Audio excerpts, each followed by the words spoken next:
Siempre es un gusto tenerla a ella con nosotros porque siempre es interesante conocer su visión. ¿Por qué? Porque está preparada, porque tiene experiencia en la gestión a nivel local y a nivel nacional, con lo cual puede pararse en otra posición, poder tener otra mirada de cosas que van ocurriendo acá en la arena local también, si bien hoy no la tienen como protagonista, aunque siempre está ahí dando vueltas, siempre tiene alguna reunión, siempre la llaman, le preguntan, ¿estás o no estás? Hoy está acá con nosotros, eso lo podemos asegurar. ¿O no? Marianela López, bienvenida, ¿qué tal? ¿Qué tal, Juan? Muchas Buenas gracias. noches. Buenas noches, muchas gracias por la invitación. Siempre es un Por gusto favor. venir a Zona Cero a Por dialogar favor. un ratito. Por favor, ¿estás o no estás? Sí, estás. Sí, claro, siempre. Y haciendo cosas diversas. Entre ellas, por supuesto, trabajando como siempre. ¿Siempre seguís con la función en la Cámara de Diputados? Sí, formo parte del equipo técnico y de asesores de Margarita Stolbizer, trabajando un poco a distancia, un poco presencial, sí, con un gobierno nacional que nos tiene en movimiento en forma constante, que no le da respiro al Congreso en general. ¿Y cómo se vive eso?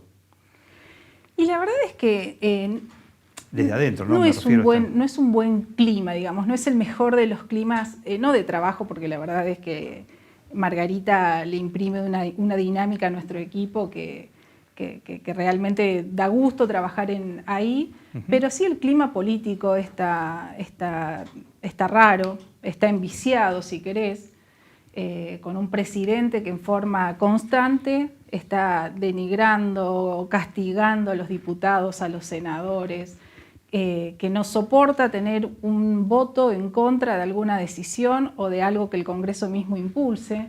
Esta forma de permanentemente de estar desprestigiando al otro que no piensa igual que él, genera, por supuesto, en la clase política un clima enrarecido, en donde genera mucha molestia, mucho malestar. No es un clima cómodo de trabajo. Falta, por supuesto, actores políticos. De la Libertad Avanza, no hay interlocutores claros, más allá del jefe de gabinete, que puede ser el ministro político. Luego lo que es adentro el juego de la Cámara de Diputados, uno siempre establece el vínculo con sus pares, ¿no? No está siempre el jefe de gabinete o la secretaria general de la presidencia allanando el camino de las distintas votaciones. Siempre los consensos son internos y la verdad es que para eso hay un jefe de bloque. Para eso hay un jefe de bloque. Para eso hay un presidente de la Cámara de Diputados y la verdad es que eso se nota en la dinámica de las sesiones, que son desordenadas, que se llaman a sesiones que luego no se alcanza el quórum y no se pueden tratar y entonces se terminan cayendo. Los acuerdos parlamentarios, aquellos que se establecen muchas veces en las reuniones de interbloque o en labor legislativa, no terminan respetándose. Vemos al interior del bloque La Libertad Avanza hoy un caos interno entre ellos, con acusaciones cruzadas, con pedidos de expulsión, con renuncias. Bueno, la verdad es que legislativamente es un tiempo difícil para la política que pretende alcanzar consensos. Es muy difícil para aquella política, como es el bloque nuestro, hacemos Consenso Federal, perdón, ha cambiado el nombre en reiteradas oportunidades, sí. Te iba a decir, hacemos Coalición Federal. Es como el San Cayetano. Ha cambiado el nombre, que es un espacio intermedio, si se quiere, dialoguista con el gobierno, pero también que marca posiciones claras. Para quien hace política de ese tipo, la verdad es que son momentos muy difíciles. Vos recién lo mencionabas, ¿no? Un oficialismo que ve desmembrarse quizás por discusiones internas a sus diputados.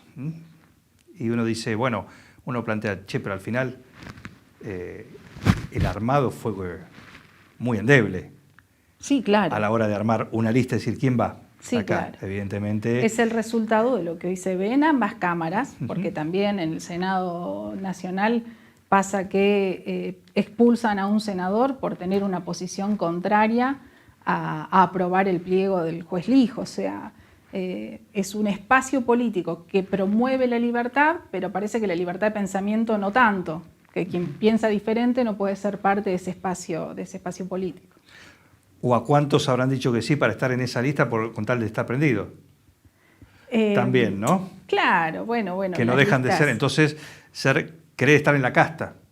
Sí, y hoy, bueno, escuchaba a la mañana algunos fragmentos de una entrevista que dio el presidente Milei ayer, en donde hasta le reclama a los propios representantes elegidos por el pueblo y demás, le reclama que si no hubieran ido en una lista donde él encabezaba, no hubieran llegado nunca a tener una banca. O sea, llegamos al desprestigio absoluto de lo que es la función de un representante de la comunidad, un senador electo por el pueblo de una provincia. No podemos desestimarlo de esa forma. Y yo creo que ya se han perdido en esta pelea contra la casta, que a veces no es tan casta, porque los que parecen casta están adentro del gobierno, que en esta pelea se han perdido los principales códigos para acordar, para consensuar, para sostener un diálogo político. Y por otro lado, uno ve también que, y vos decías, en este clima raro que se ve, por un lado con esto que decís del oficialismo, pero también lo que es la oposición, ¿no? Muchos todavía dando vuelta al no tener los liderazgos claros, hacer todos los liderazgos como puestos en duda, ¿no? Entonces uno marca y decir, bueno, mira, están charlando estos con esto, que hace 1 año y medio no lo hubieses dicho nunca.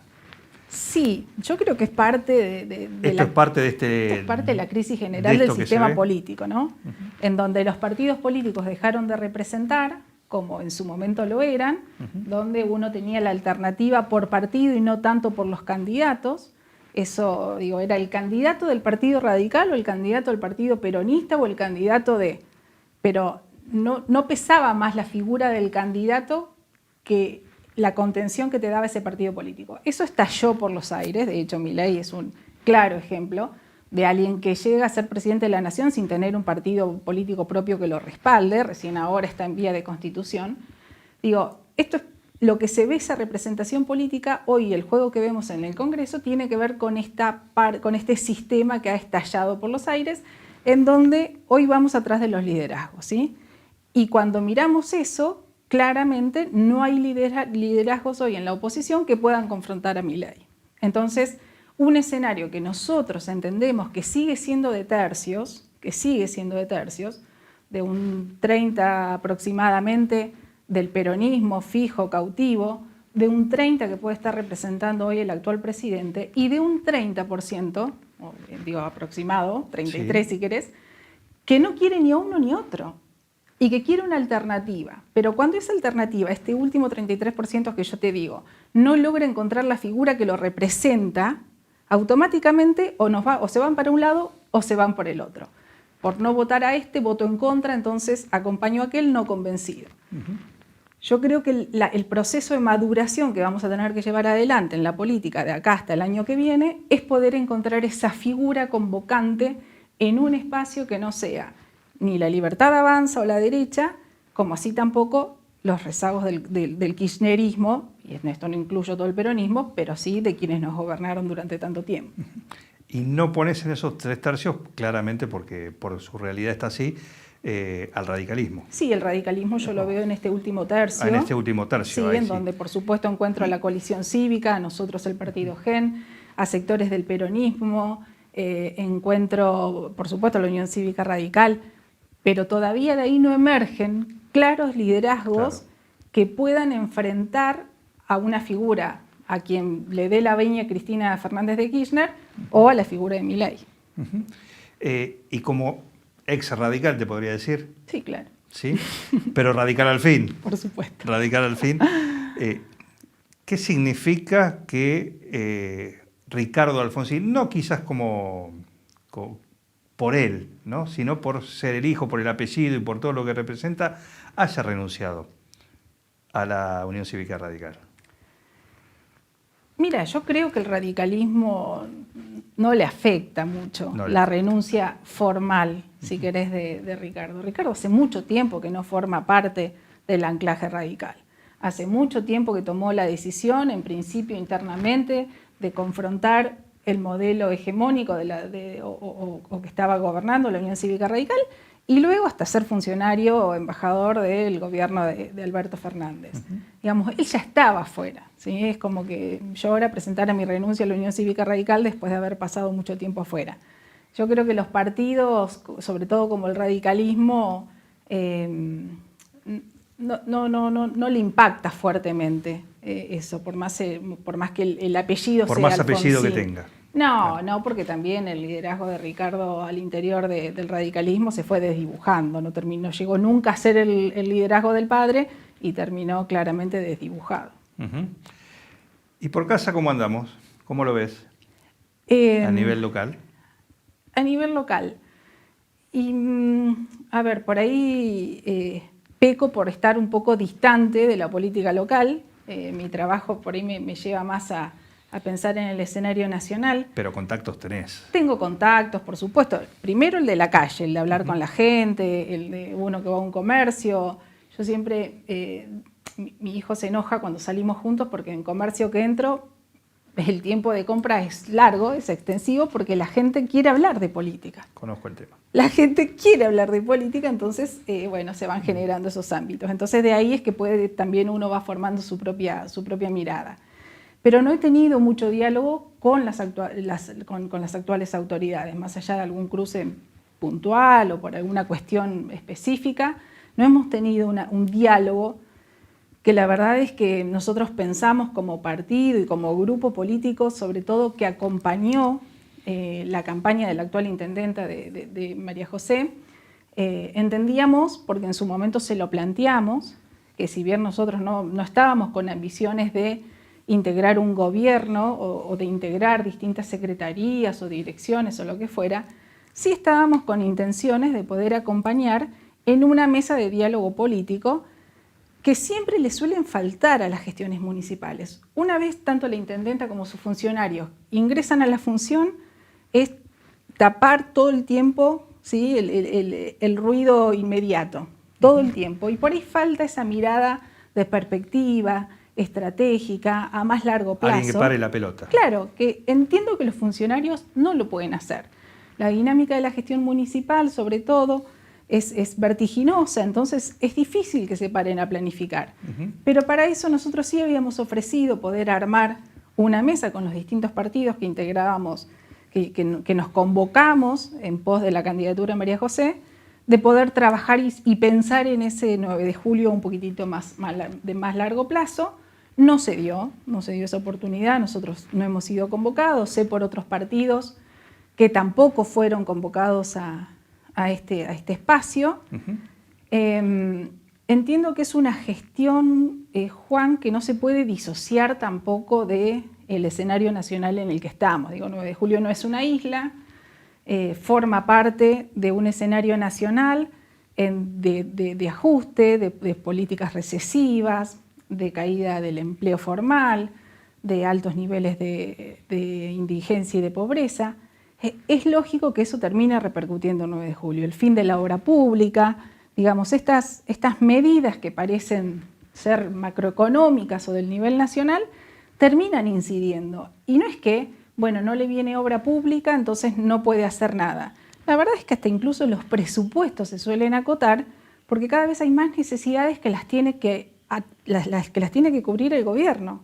Y una crisis de empleo, crisis de pobreza, problemas de alimentación, son los problemas que le estallan todos los días a una gestión municipal y quizás recursos que podrían haber sido para alguna obra pública menor tienen que ser destinados a paliar esta situación de emergencia social.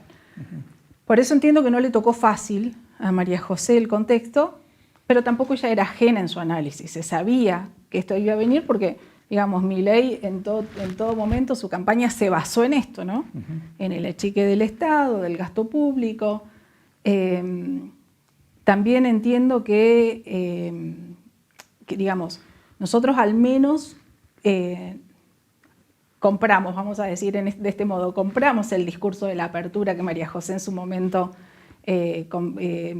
nos dijo en campaña. Nosotros criticábamos la gestión de Mariano porque entendíamos que se había cerrado o encerrado en sí mismo y frente a esto veíamos una gestión como con un poco más de amplitud. Bueno, hasta el momento no se ve Y en términos generales yo te puedo decir que es una gestión que va haciendo lo que puede, va sosteniendo los servicios públicos como puede y no se ve más gestión que esa, ¿sí? Que la gestión de aquel municipio tradicional que hacía alumbrado, barrido y limpieza, más o menos.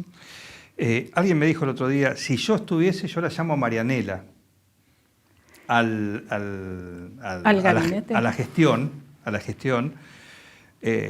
¿Por qué? Porque estamos viendo cuestiones que, bueno, por tu experiencia en el Ministerio de Transporte, en la Oficina de Transparencia Pública, de toda esa experiencia que la empezaste vos, después estuvo Chachimalis, pero vos tenés un plus que es el conocer la gestión por tu paso por la gestión municipal, con este plus de este paso por la gestión a nivel nacional. Me dice, yo la llevo a Marianela, me dice, la convocaría a Marianela para hacer una oficina así, para que controle todo, para que sea casi como decir, mira, el garante de que frente a la sociedad, de que esto se está haciendo lo mejor posible. Sí, mira, en términos de transparencia, Juan, por supuesto que es un paso adelante siempre tener una dependencia que se ocupe de generar auditorías, No es nadie de la gestión, el que me dijo esto. No, está bien, digo, no, más allá de eso. Digo, me parece que es un paso adelante tener algún área, ¿sí? Los municipios no tienen, como tienen los ministerios por ahí, un área de auditoría interna. También es importante el área para tener una apertura hacia afuera, que cualquier ciudadano o ciudadana que quiera saber algo sobre el municipio, qué pasa en tal área, en tal otra, con un simple pedido de acceso a la información, la obtenga. Bueno, hoy venimos del nivel nacional con la promulgación de un decreto que viene a limitar la libertad de acceso a la información pública.